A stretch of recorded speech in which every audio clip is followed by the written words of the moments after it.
A gente já entendeu que a influência serve para de tudo um pouco, mas a influência serve também para dar voz. Aqui na YouPix, a gente gosta e costuma falar que o advento da internet veio para dar voz. Ele veio para poder trazer com que o que a gente chama de cultura da proximidade acontecesse. Então, hoje, você se conecta e se relaciona com essas pessoas que são esses criadores de conteúdo, certo?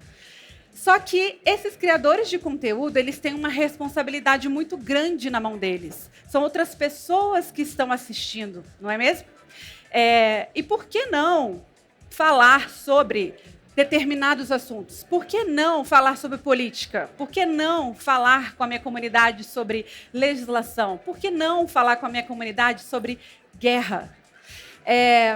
Por que, às vezes, a gente se isenta também de falar sobre esses assuntos? A gente sabe que existem assuntos que são delicados, mas se nós temos voz, nós temos influência, por que não usar a nossa voz para poder reforçar e trazer a informação? Porque a gente já viu que, infelizmente, a internet é um ambiente para informar, mas, ao mesmo tempo, também traz notícia falsa, traz mentira, dissemina ódio. Então, a gente que tem essa influência precisa usar a nossa voz para isso, não é mesmo?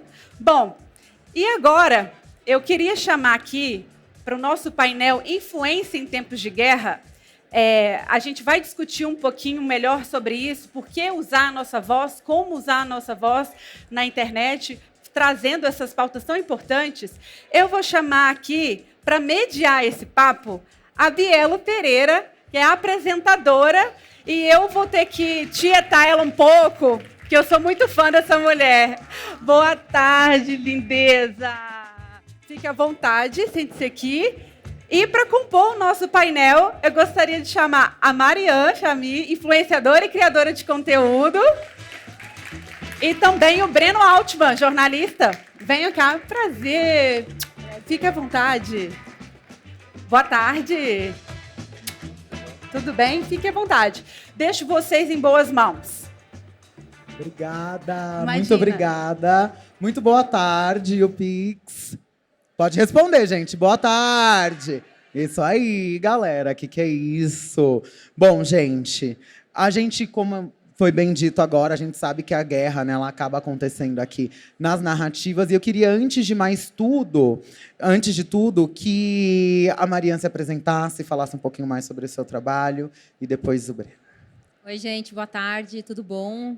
Meu nome é Mariam Chami, eu sou uma brasileira muçulmana. Eu brinco que eu não preciso voltar para o meu país porque eu já estou nele. As pessoas têm dificuldade, às vezes, de entender como uma brasileira pode ser também muçulmana. São duas coisas distintas.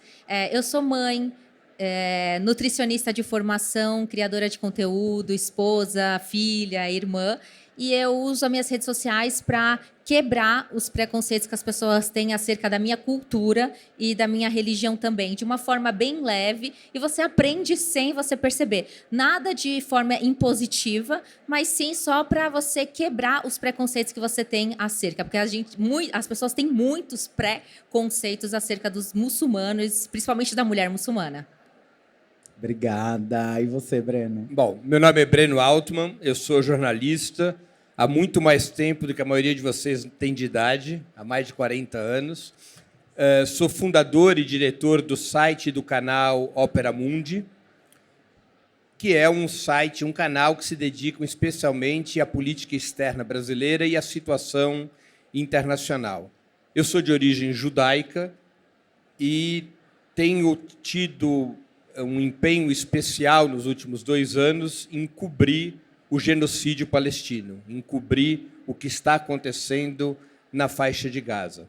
Muitos estranham o meu ponto de vista por eu ser de origem judaica, mas nós temos tentado fazer uma cobertura muito crítica da atitude do Estado de Israel contra o povo palestino.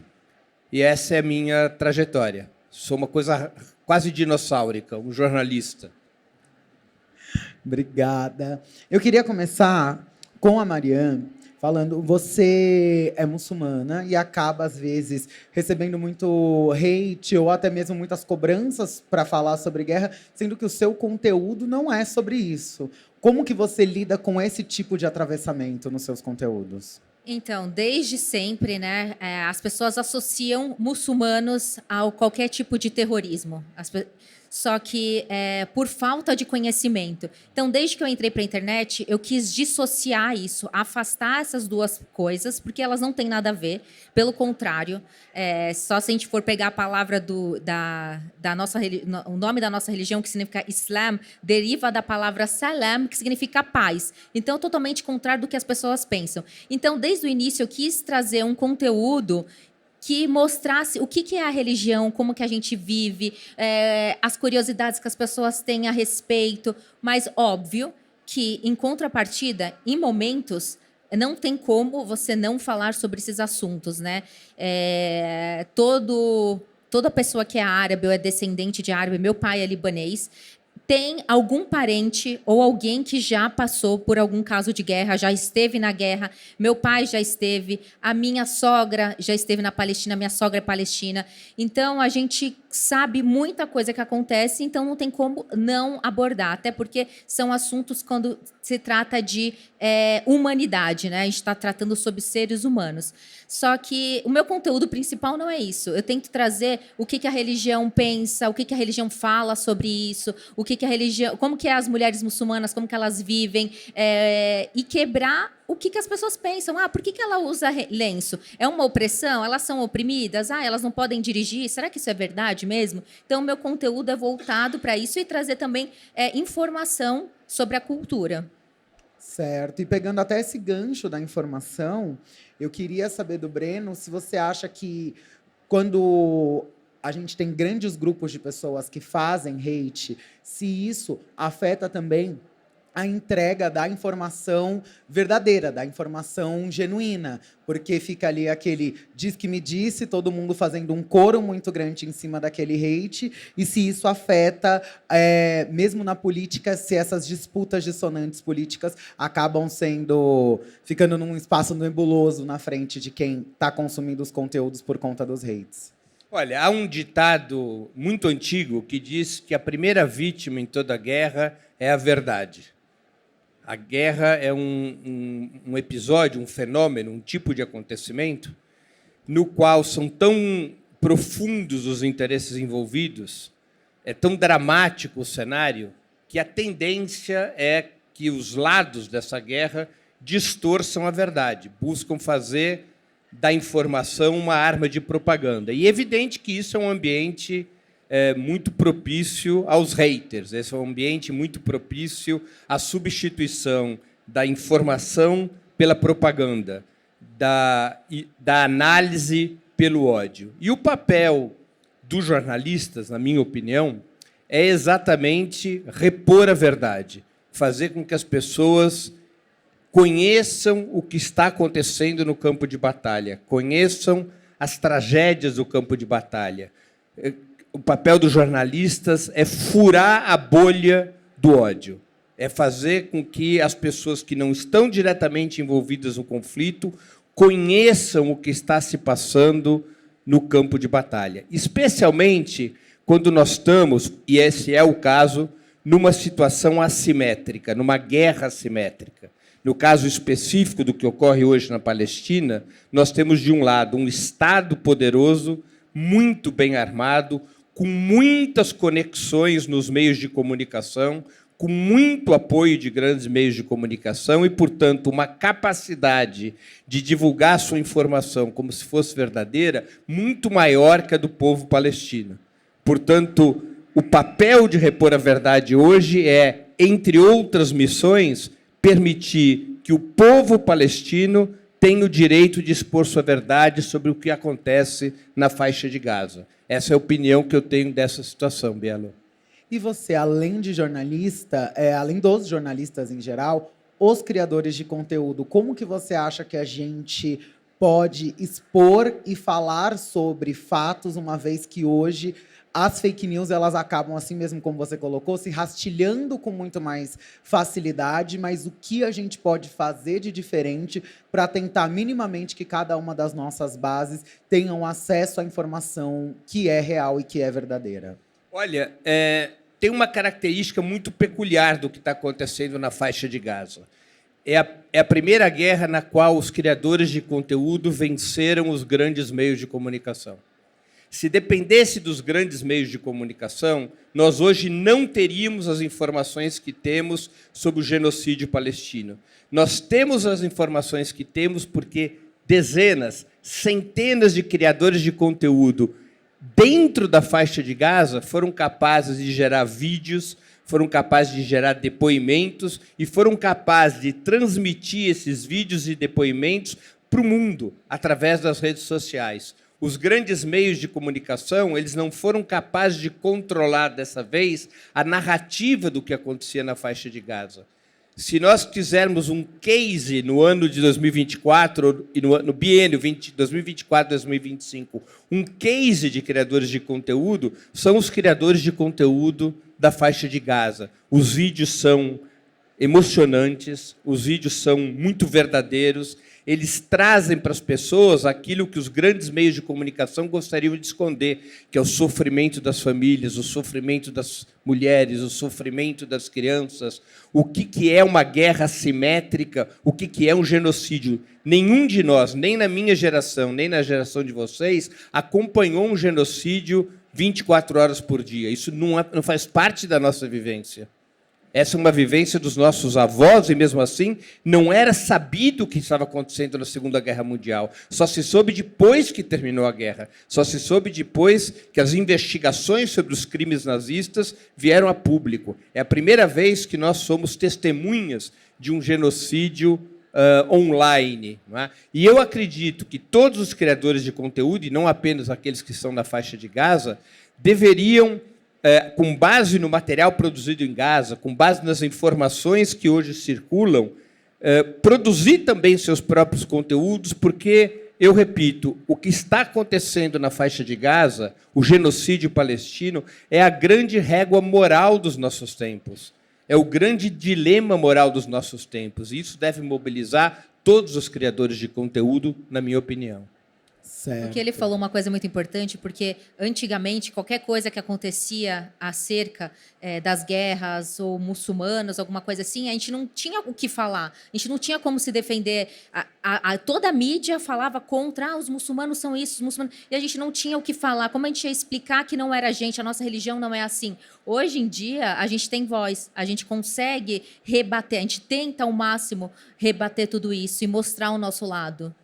Isso até casa com a pergunta que eu já ia te fazer agora, que era exatamente como que você lida com essa cobrança, né, que acaba existindo nos seus conteúdos. Se você acha que ela é uma cobrança injusta, por não ser exatamente o foco do que você vai falar, mas que a gente sabe por conta da imagem, as pessoas vão olhar e vão fazer essa cobrança, seja para posicionamento em relação à guerra, em relação à sua vivência. Se você acha que é injusto, se é algo que te incomoda, ou se não, você sabe que acaba sendo inerente pela forma como as pessoas que consomem o conteúdo no Brasil vão te ver, às vezes até a sua imagem, a sua existência vai acabar chegando antes do próprio conteúdo que você já está fazendo. Então, eu tento mesclar os conteúdos que eu faço, né? Não tem como o meu conteúdo virar política, porque eu também penso, eu não sou uma pessoa especialista em política, então eu não posso criar todo o meu conteúdo e falar coisas que eu não sei, né? E principalmente a questão da fake news, hoje que tem muita fake news, as pessoas acabam falando as vozes das cabeças dela, criando coisas que não acreditam, e uma mentira dita várias vezes acaba virando uma verdade, e é isso que acontece, uma mentira vai sendo quantas mentiras nessa narrativa agora da questão de Gaza, dos palestinos, quantas mentiras acabam se tornando verdade de tantas vezes que elas foram ditas. Então, claro que tem a pressão das pessoas para eu falar sobre o assunto, eu falo, mas eu falo de uma forma muito assertiva. Eu quero trazer a questão do que está acontecendo, mas também mostrar que não é só isso. Isso está acontecendo, o genocídio que está acontecendo lá, como ele disse, é televisionado, a gente nunca viu na nossa vida isso tudo acontecendo, só que, em contrapartida, eu tenho que mostrar também que a religião não é isso, porque as pessoas associam com a religião, e aí vira briga de narrativa, a questão se é direita, se é esquerda, judeus contra muçulmanos, e aí vira um bolo, uma confusão que não é isso. No final das contas, nem no final, no início, não é isso. E eu acho isso importante, né? Não só as pessoas que trazem textos e falas extremamente robustas para falar sobre determinados temas, mas a forma como você traz questões sobre a religião, eu consumo o seu conteúdo, né? Eu te falei ali agora há pouco, eu gosto bastante, mas também de uma forma que ela é palatável para as pessoas do dia a dia, porque às vezes é uma informação que, do mesmo jeito que tem pessoas que cobram, às vezes eu não imaginava que eu iria ver aquele conteúdo, mas vai ser algo que eu vou gostar de ver e vou aprender com aquilo que eu tô assistindo, que eu tô vendo. Você aprende sem você sentir que você está aprendendo, exatamente, né? Uma coisa leve e fácil. São pequenas pílulas. Eu sinto que são pequenas coisas que vai mudando a sua mentalidade sobre. Exato. Essa pergunta que eu vou fazer é para os dois. Aí eu queria que a Marinha começasse a responder, porque o Breno já falou um pouco sobre o que ele acha. Mas vocês acham que nesse tempo, não só de guerra, mas de tantas fake news em diversas frentes, em diversas áreas, aqui a gente está filtrando para essas questões, mas a gente sabe que em todas as áreas tem.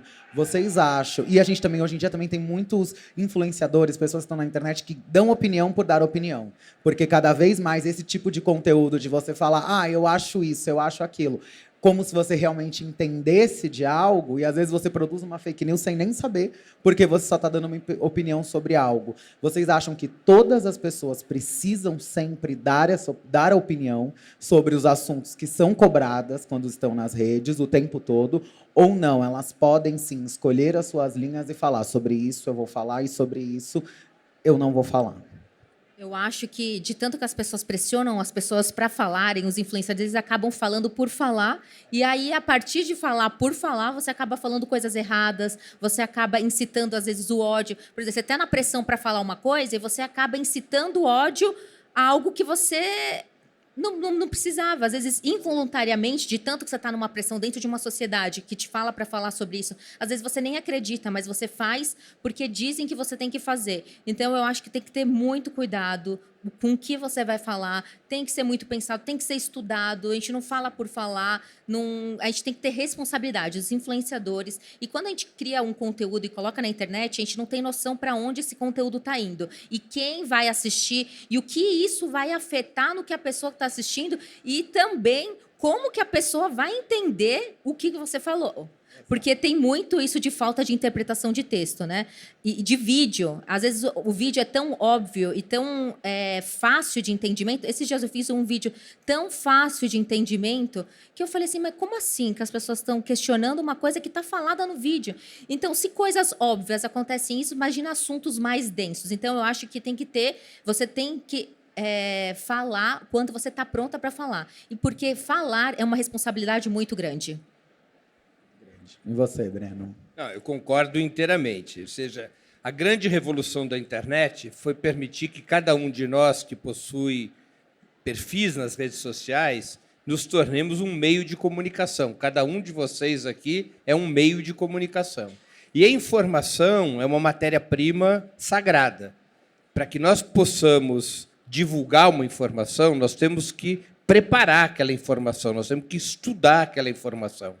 A opinião ela tem que estar lastreada nos fatos, tem que estar lastreada num estudo do problema, em conhecer aquele problema que vai ser transmitido como informação para outras pessoas. Há uma responsabilidade social na informação. Em nenhuma área de atividade nós podemos abdicar dessa responsabilidade. Quem produz conteúdo sobre saúde, por exemplo, ele tem que fornecer uma informação muito sólida a esse respeito. Ele não pode lesar o público com uma informação mal apurada ou com uma informação falsa. Isso vale para todas as áreas e vale também para a política e para a guerra. A guerra, em essencial, a informação tem que ser muito bem apurada, para que nós possamos transmitir um conteúdo, transmitir uma informação que não seja uma invenção, que não seja uma mentira, que não seja uma enganação. A responsabilidade que nós temos, todos nós que produzimos conteúdos, é a responsabilidade de apurar a informação e, a partir dessa informação apurada e bem balanceada, transmiti-la ao público. Eu acho que isso é um compromisso ético fundamental, o compromisso em apurar a informação. Exato, até porque a forma como você coloca a informação ou a informação que está sendo colocada, ela pode tanto iniciar um debate quanto ela pode desestruturar toda uma situação, levando ela, às vezes, a um caos que é desnecessário, que é o que, às vezes, algumas linhas fazem para entrar em algum tipo de discussão, que é desestabilizar através de informações que não são verdadeiras. Por isso que a gente tem que ter, assim como a Mariana colocou, assim como você, Breno, colocou, que a gente tem que ter muito compromisso com o conteúdo que a gente está colocando no mundo, que a gente está soltando no mundo, com as ideias que a gente está criando, reforçando na cabeça das pessoas que consomem esses conteúdos. Infelizmente, a gente está chegando no final, mas eu tenho uma pergunta final para vocês, que é exatamente para as pessoas que estão em outro lugar. Aqui a gente está falando muito sobre as pessoas que falam, as pessoas que já estão produzindo esses conteúdos, mas qual é a dica e o conselho que vocês dão para quem está querendo começar a produzir conteúdo e tem exatamente esse medo de acabar passando uma informação que não é verdadeira, que tem esse medo das desinformações e principalmente dos ataques que podem vir mesmo quando o que você está falando, você estudou e você sabe que é factual e o que você está dizendo é a verdade e não aquilo que elas estão se pautando nas fake news para falar que o que você está dizendo não existe. Eu acho que a primeira coisa é, se você tem a vontade de fazer, você tem que fazer. Se a gente for ficar se preocupando que os outros vão achar, vão deixar de achar, eu preciso agradar todo mundo, eu vou fazer um conteúdo para agradar, não dá certo, né? A gente nunca vai agradar todas as pessoas. Você tem que estudar, de fato, você tem que ter certeza do que você está falando. Primeira coisa, se você não tem certeza do que você está falando, você fica com dúvida e você passa a dúvida para o outro. Então, você tendo certeza do conteúdo que você está criando, vai vir hate? Vai vir hate. Mas aí você tem que saber, é aquilo que você acredita? Você está firme no que você acredita? E uma coisa que eu deixo muito para as pessoas é, não acredita no que eu estou falando. Não acredita no que o outro lado está falando. Faz assim, pega você, estuda, vai atrás do conteúdo, mas em fontes confiáveis. Vai e você, por si só, tem a sua própria conclusão. Não acredita em mim, não acredita em ninguém. Vê você sozinho, estude você, sem influência de ninguém. Eu acho que isso é a melhor resposta para você dar para um hate. Eu acho que é exatamente isso que ela disse. Nós temos que ter duas coisas quando produzimos conteúdo. Primeiro, ter clareza de que é o que a gente deseja, porque produzir conteúdo é uma função social. É a função de manter as pessoas informadas, não importa sobre qual área do conhecimento. O segundo elemento é que essa informação tenha qualidade, tenha veracidade, que essa informação seja sólida. E, portanto, nós temos que somar a nossa vontade, a nossa missão, a nossa disposição de informar, nós temos que somar muita seriedade. A gente tem que estudar os assuntos que a gente veicula. A gente tem que estar convencido antes de convencer. A gente tem que estar lastreado em elementos de realidade. A gente não pode fazer da produção de conteúdo uma arma de propaganda. A criação de conteúdo não é o ramo da propaganda, é o ramo da informação. São duas coisas diferentes, ou pelo menos é assim que deveria ser. É o ramo da informação, não é o ramo da propaganda. E isso exige muito cuidado. É igual um médico. O médico, para fazer uma cirurgia, ele tem que ter formação, ele tem que estar capacitado para aquela cirurgia. O mesmo vale para um dentista, o mesmo vale para qualquer profissão. Na produção de conteúdo, é o mesmo critério. Nós temos que ter muita solidez nos fatos para podermos veicular uma informação que seja útil, que seja verídica e que provoque o impacto que provocar, seja uma informação lastreada pela realidade.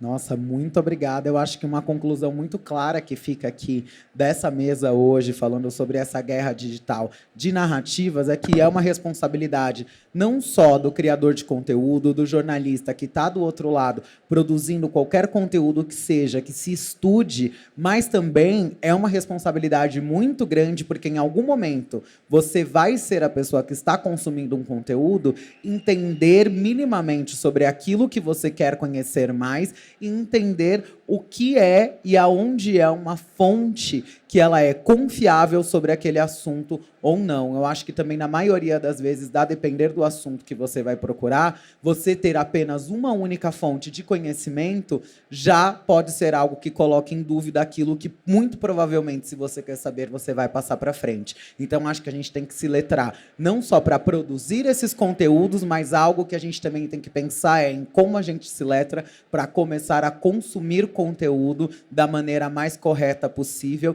e não só ir vendo um atrás do outro daquilo que o algoritmo vai entregando, porque às vezes, se ele está entregando uma fake news, vai parecer que é verdade, porque você vai começar a ver ela várias vezes. Bom, muito obrigada, Breno, Mariane. De verdade, essa mesa foi incrível. E a gente vai continuar com a programação de hoje. Obrigada, Belo. Boa tarde. Obrigada, pessoal. Obrigado.